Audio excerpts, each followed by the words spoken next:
Generating traffic and sales can be a challenge for online merchants. But selling on the Walmart Marketplace puts your products in front of millions of customers who shop on Walmart.com. And right now, sellers who join Walmart Marketplace can save up to 50% on referral and fulfillment fees for the first 90 days. So get started today. Head over to marketplace.walmart.com/savings. That's marketplace.walmart.com/savings. Welcome to E-Commerce Conversations, a podcast by Practical E-Commerce. What's going on, Internet? Eric Van Holtz back again with another E-Commerce Conversations. Hope all's going well on the other side of the Internet. On the other side of the table from me, it's Kyle. Welcome, Kyle. Kyle with, I'm going to butcher it, is Boureston. That was very good. Boureston Media. Yeah. Which is your last name. That's my last name. And I'm terrible with words, so I appreciate your patience with me butchering your name. Hey, you got it on the first try. Oh, well, we did a couple practice takes before we hit record. We're longtime friends, man. We go back. Kyle's in the content creation space. And how are things going? They're going well. We started with one website, and we've kind of taken that model and expanded into other websites, just different niches. It's been fun. Yeah. So you create, it's been like 3 years since we've last hung out. 4 years, maybe something like that. Sounds right. And I've seen your content come up when I've been Googling stuff. Yes. So I'm like, oh, I know that guy. I hope he remembers me when he's like looking from the top of the mountain. And, he's a big shot. But yeah, so you've got multiple brands. You started with Mantelligence, right? Yes. And then what have you grown from there? Well, we started with Mantelligence Men, and then we went to, I don't remember the order, but anyway, Galtelligence. Mm-hmm. So you'll find that I'm not creative. Boureston Media. I was like, what do I name a media company? Okay, yeah, I'll use my last name. Most of the websites have the elegance. So Mantelligence, Galtelligence, same concept, just for women. The Unbox is kind of like product reviews and subscription boxes and that type of thing. Gamertelligence. See that creativity? Yeah. No, it's brand building, baby. I need to be a better marketer. It's for like gaming and jokes and kind of that type of thing. The Golden, which is like a home site. That one's starting to pick up, which I'm really excited about. And then we have 2 Spanish sites. So Manteligencia, which I'm sure I'm pronouncing perfectly, and Femintelligencia, which I know I didn't pronounce correctly. Well, look at you, man. Yeah. So what is that, like 6 properties? That sounds right. Yeah, I think so. Yeah. And then you do YouTube content for that We as do. well? For Mantelligence, Galtelligence, and then we reproduce that content in Spanish, just Manteligencia, the men's version, and we're working on the women's version. So what I want to talk about, and it's something that comes up frequently in the show because I think it's really important to e-commerce, is content creation and understanding how to create content that resonates with your intended audience. So clearly this is something that you've been able to crack the nut on over the years, or else you wouldn't be in business. Yeah. Walk me through like what your operations look like in terms of content creation, how you generate ideas, who's doing it, who's doing the work, and how your team's built. So I'm trying to think of order. We are e-commerce adjacent, kind of. I think we are strictly content. We make money through ad revenue predominantly and a little bit through affiliate. We used to do sponsored. We don't as much anymore. So for us, we start with a keyword or a topic, or however you want to call it nowadays. It used to be keywords, and now everybody tries to lead towards topics. Anyway, we find something that's being searched. I don't want to try to create.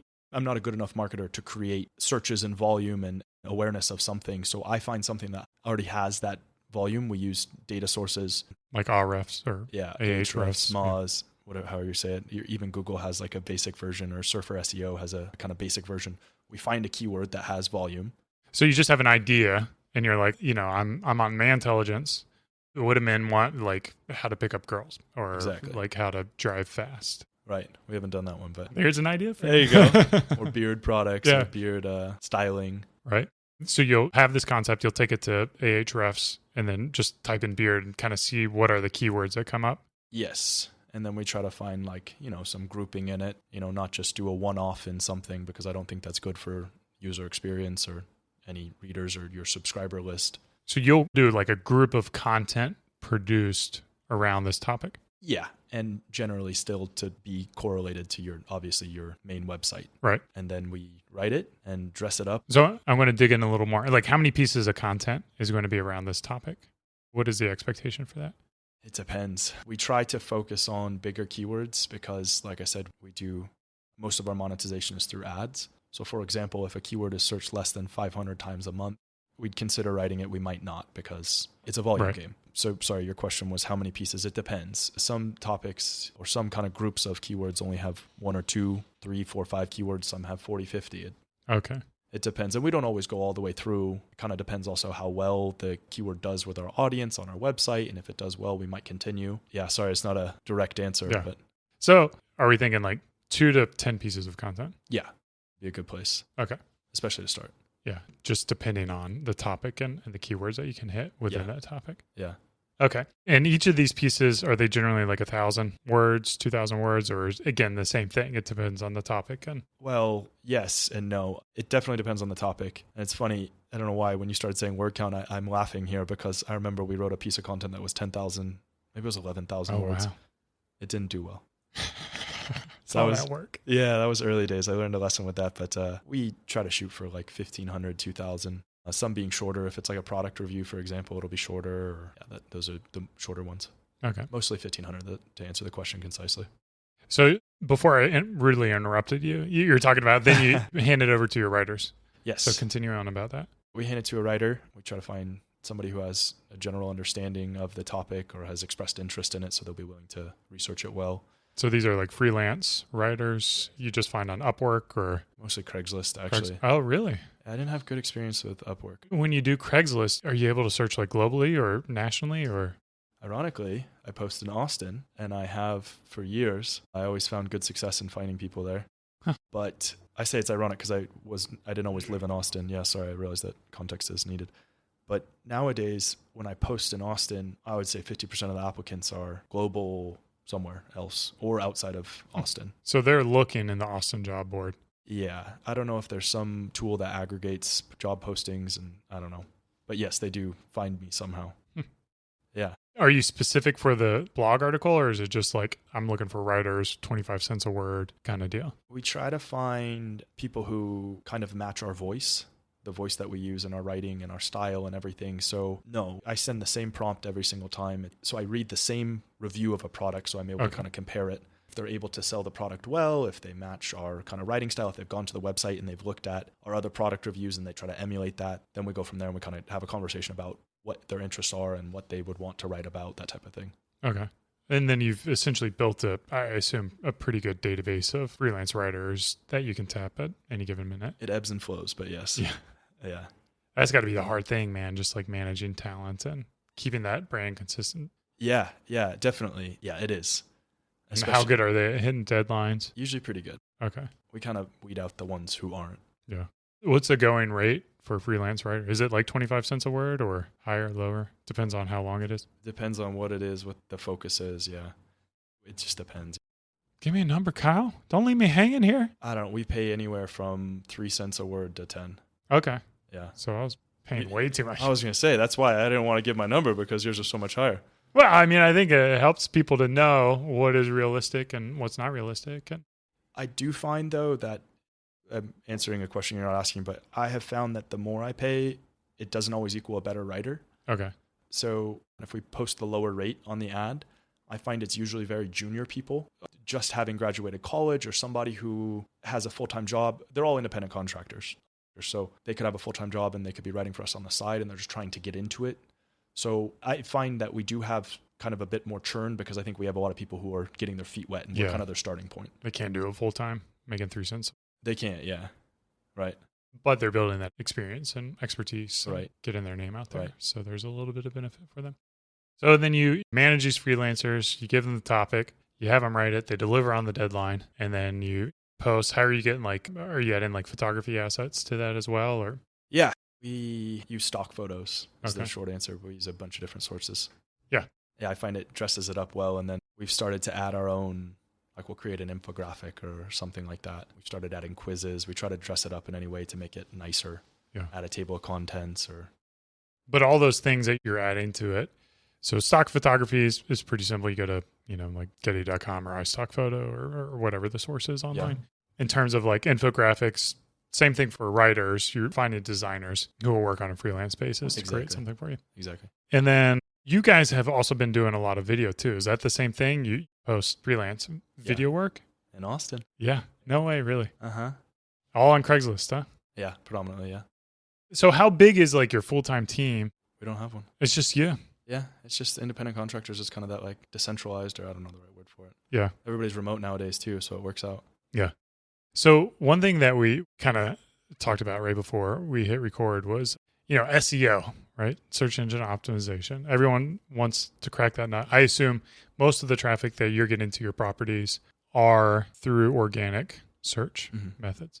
But SEO is dead, right? I mean, it's yes and no, right? You call it what? What do you call it? Chaos? Yeah, SEO chaos. Yeah. Talk about that. Like, you clearly have opinion.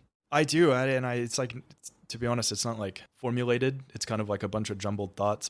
So I started, I don't even know, I should know this, probably 6 years ago. And back then there was that kind of traditional SEO to where you do the same kind of thing. You search for a keyword and then you write an article, and you can go do some things like link building or, I don't know, post on social media. But either way, it would eventually surface and you rinse and repeat. Now Google's releasing an algorithm update quarterly or more. So that's why I say it's chaos. Like one quarter I'm doing great and the next I'm eating top ramen. Yeah. Are you just seeing that kind of volatility then? Definitely. I mean, how do you even like live in that world?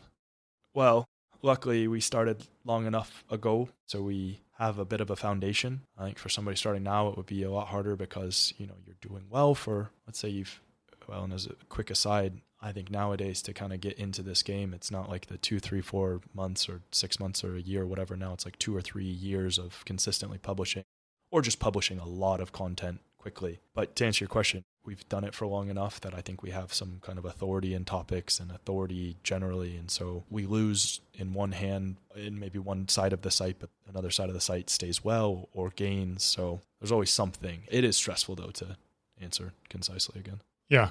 So let's segue, because this is e-commerce conversations. Okay. You guys do content creations, your bread and butter, and then, paid sponsorships, affiliate marketing. Kyle, let's sell a product, man. Yes. What kind of product would you sell on your properties? Man, that's the $1 million question. I don't know. I mean, the easy one is like a digital book, right? Yeah. I mean, that's like the low-hanging fruit because Right. you know how to create that type of product, I would assume. I should. Well, I mean, it's the same thing, right? You find a subject, you find writers, you write it, and then just put a buy button on it, right? Right. Little opt-in. Do you do newsletter subscriptions and stuff like that too, or is it just all blogs right now? I've been so bad at that. We did blogs forever, and then I got into a YouTube rabbit hole, which is even more chaos. Yeah. But I did that for like 2 years and kind of lost focus on that. So I need to, email is my next big jaunt. Okay. So here's what we're doing, All right. Kyle. We're building our email newsletter. Okay. Right? It's like rule number 1, because you own that, Yeah, right? You're eliminating a bunch of your chaos that's going on. I agree. And then, you're producing content that audience is receptive to, they're excited about around a certain brand. And then once they have trust in you and what you guys stand for in your mission, then you have a product that will bring value to their lives. I think you know a thing or two about brand building, don't you? Yeah. Well, I mean, I think you do too. Clearly by what you've done so far. And I mean, your stuff is beautiful. Thank you. And well thought out and clear. And, you have your standards. And that's partly what a brand building is like standards. You don't sleep with everyone. That's a nice analogy. Yeah. I don't know if I should have made it or not. But so anyways, I want to help you build commerce into your content strategy, and you can keep your sponsorship, you can keep your affiliates, and then you have this third bucket that's going to bring a little more foundational stability to you. I would love that. Well, let's come up with it, man.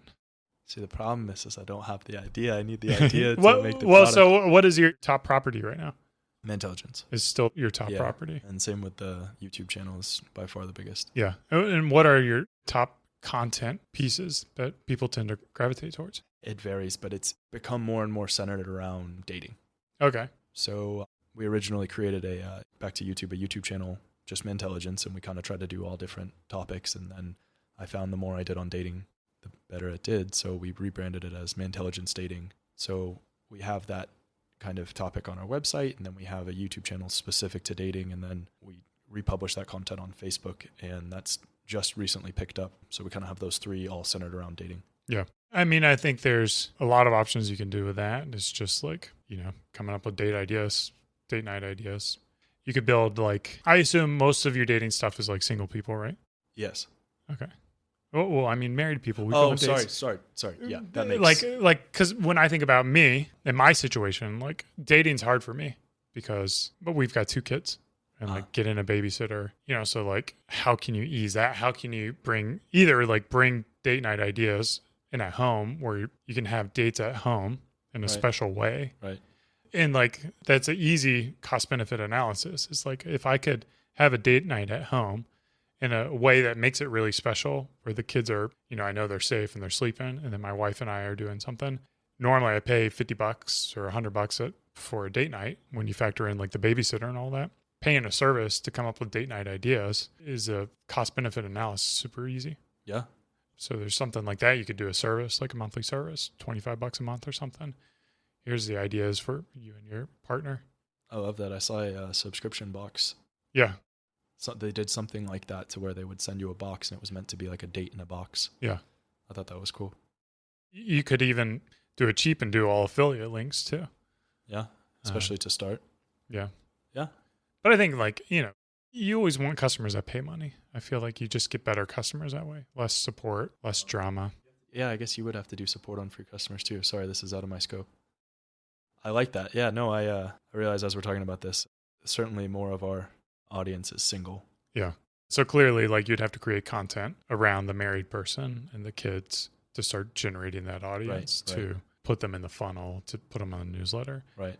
But then there's like, I only say this because it's easy for me because I haven't been single in, 17 years or whatever. So like the single life is a little challenging for me. But, there's so many like pickup artists and stuff like that. It's such a borderline sketchy industry too. So how do you keep me personally, I prefer the high road. I do too. I think that's in one of our taglines. It's like no PUA pickup artists. Okay. I remember I got an email one time. They were like, "You're one of the top pickup artists coaches in the world." And I was like, I don't think you have the right. I think that must have been on a mass mailer and you accidentally added my email because I don't know anything about that. Yeah. I mean, like if it's be authentic and develop real relationships and be yourself and dress well. And like, if that helps you pick up things, well, it's like you're just being a better person. Yeah. Those are more tips that yeah, it's just basic. Here's how you're going to pick up a bunch of people. You're going to be amazing. You're going to step 1. Yeah. Step 1, be amazing. Step 2, take a shower. Together. Yeah. Shower's always one. Shouldn't be a step, but it seems to be. Yeah, it's sad you got to say those things. I think so. There's probably like informational subscriptions you can do, or, obviously books or courses or coaching that are options as well. But I would recommend that you try to do something that's more scalable. I agree. Yeah, the content creation game is chaos. Yeah. It's fun, but I like stability and, like you say, having a newsletter and a consistent paying base or even a consistently recurring revenue product. That would be amazing. Is there any physical goods that you could produce that would help people who are dating? I think like maybe beard products. Yeah, I mean, there's like grooming products, but I was thinking like journaling or something like that. It's not the exact same thing. I always thought of like some sort of program to help people do better on dating apps or optimizing their profile, but then it's not answering your question. I'm sure there is. I just haven't thought of it. Yeah. Well, I mean, we're just trying to brainstorm right here. I need to finish this coffee before I can brainstorm. Give me a sec. I think that's really the challenge that most creators have is like your skill set is in creation and less so in monetization. And I did a podcast with Adam Ryan just recently about this very subject. There's 2 kind of creators, those who, just want to create content and those who like see the opportunity in building an audience and having influence. And I don't think one is right or wrong, but it's just kind of understanding where you fall in that spectrum. And I see you more as the business person clearly by connecting with these writers and separating yourself from the brand. I think like your brand, you didn't even like put your bio on there for the first bit of it, right? It was just completely anonymous. My personal bio? Yeah. No. I don't want to walk down the street and have somebody say hi to me. Well, I do, but, not in that way. Yeah. Yeah. So I think it's, clearly you see it from a business structure. And I think it's the next step for the business is like, how do you build that third pillar if you want to? Well, that's a good way to put it. And it's almost like a disservice, but we have the base. We have that recurring traffic. We have that organic traffic. It's dumb not to monetize it further or try to at least. Yeah, and I don't even like using the word monetize. I think it's like just how can you bring more value to your audience? That's what I think about. Like, what is your mission for your content? Right. Do you have one?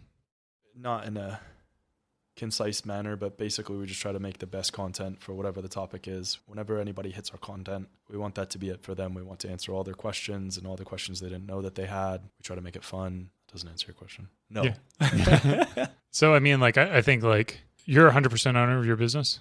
Yes. Yeah. So you have the blessing and curse that comes with it. The blessing is that, like you don't have to convey any of the brand, the mission or anything like that to anybody else. It's like all internal, right? You don't have to educate a team with it. But it also, because you don't have to do that, you never do it. Right. Right. So like Beard Brand, our mission is to make men awesome. Like that's why Beard Brand exists. Like I think you have opportunity in your mission to be bigger than what it is. So like your mission is to make great content that serves everybody. Well, that's pretty broad. I think you can be a little inched down and maybe each content website gets a little more focused.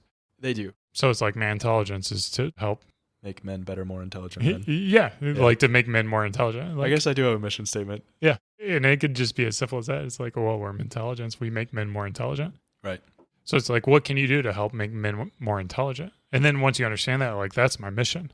What do I do to make men more intelligent? It's, well, here's content. Is obviously this makes sense. I have all this content for you because I'm making you more intelligent. And then it's like, what are other ways? Like, what are other resources? What are other ways to like experiences that you could provide or tools? Like, again, I go back to journaling books just because I'm not a very smart guy. I don't have a lot of ideas, but I feel like that's, something for them to, or quick guides or something like that kind of help them along their way. Yeah, I like that. I think there's a lot of opportunity. I always wanted to do something specific to dating apps because I think in today's day and age, I met my wife without a dating app, but we met through friends who met through a dating app. Anyway, I say that to say that I think it's such a great way to meet someone. Yeah. So I would love to build some sort of product on helping people do better on those, basically. Yeah. Now, what that product is, I don't know. Well, I mean, I think it's the easy ones, like just like an online book or even a printed book. Yeah, like a concise guide. Because a lot of times those books are just like a condensed version of all the content. Yeah. So, I mean, you have one chapter that's like, hey, you put yourself around places that single people are at. Right. Right. Is like rule number one. Yeah. And then you also do it in a way that they have similar interests to you. Agreed. And then, I mean, I would imagine that's like 90% of it. And then the other 10% is like, here's how to be a better man. Right. Right. You take a shower. You put Beard Brand products there you go on your beard and hair. That was nice. Yeah. And then, here's some style guides, something like that. So it's a really good guide for them. And I think that's like an easy win for you. Yeah. I got to do it. Yeah. And then now you just got to do it. You just build your newsletter, you get them prepared for it, and you sell them the book. And then it could be like a little, notebook size thing they put in their back pocket or a quick reference guide. It doesn't have to be like a 200-page book or something like that. Probably wouldn't help anyway, right? Yeah. I mean, nobody's going to read all that. But I mean, like, I think that'd be fun for you. I don't know. I totally hijacked this podcast. No, I love it. I've honestly always wanted to have some sort of product. I always admired entrepreneurs who were able to do that and bring that value to people and help people in that way. You just got to come up with a cool name. Man Intelligence? Well, I mean, Man Intelligence is a cool name, but I mean, like Tim Ferriss has like the 4-hour work week. Yeah. James Clear has Atomic Habits, which is I haven't heard that. That's nice. Pretty brilliant, just like micro habits. So it's like, what is like the way you can phrase the book, kind of like a unique angle for like meeting people organic? See, if we go back, you remember I'm not creative. So my creative idea would be Date-telligence.